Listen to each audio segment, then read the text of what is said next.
By ordinary virtues, I simply mean the virtues of ordinary life.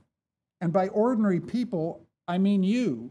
I don't mean some other group of people who are not in this room. I mean the ordinary reasoning, the ordinary display of moral behavior that all of us display.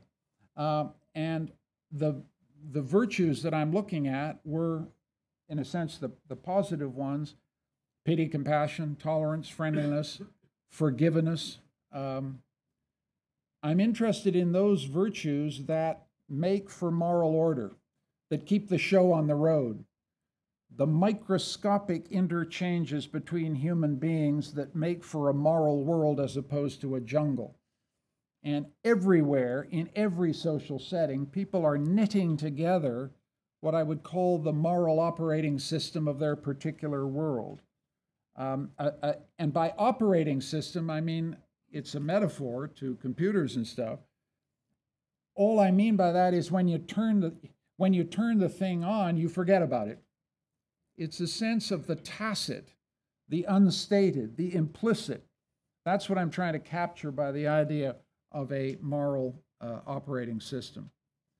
But these virtues, and here we set up the question that I was interested in, these virtues are very local. They're the virtues of a community. They're the virtues of small settings.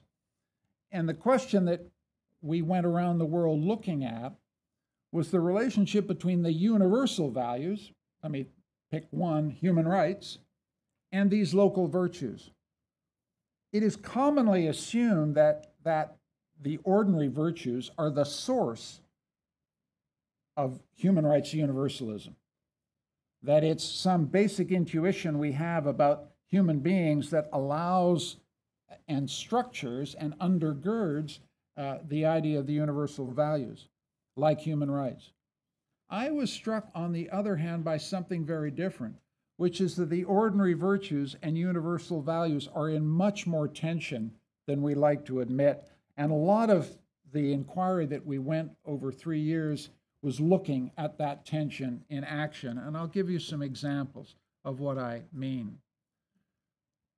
So the kind of questions that organized this study were, what keeps a liberal democracy together? We have an institutional bias when we think about open societies or liberal democracies. We put an emphasis on rule of law. We put an emphasis on the Madisonian machinery that keeps this thing together. And we don't focus on the micro-sociology of virtuous behavior and the operating systems reproduced in society that make these societies cohere. And I was interested in what happens when these operating systems are put under pressure. What happens in fragmented, in divided societies? What happens when the moral operating systems and the local virtues are put under pressure? I was also interested, since these are private virtues and local virtues, what happens when political discourse starts to work on them? What happens when a Trump, a Viktor Orban goes to work on people's emotional feelings? How does that impact the operation of the ordinary virtues?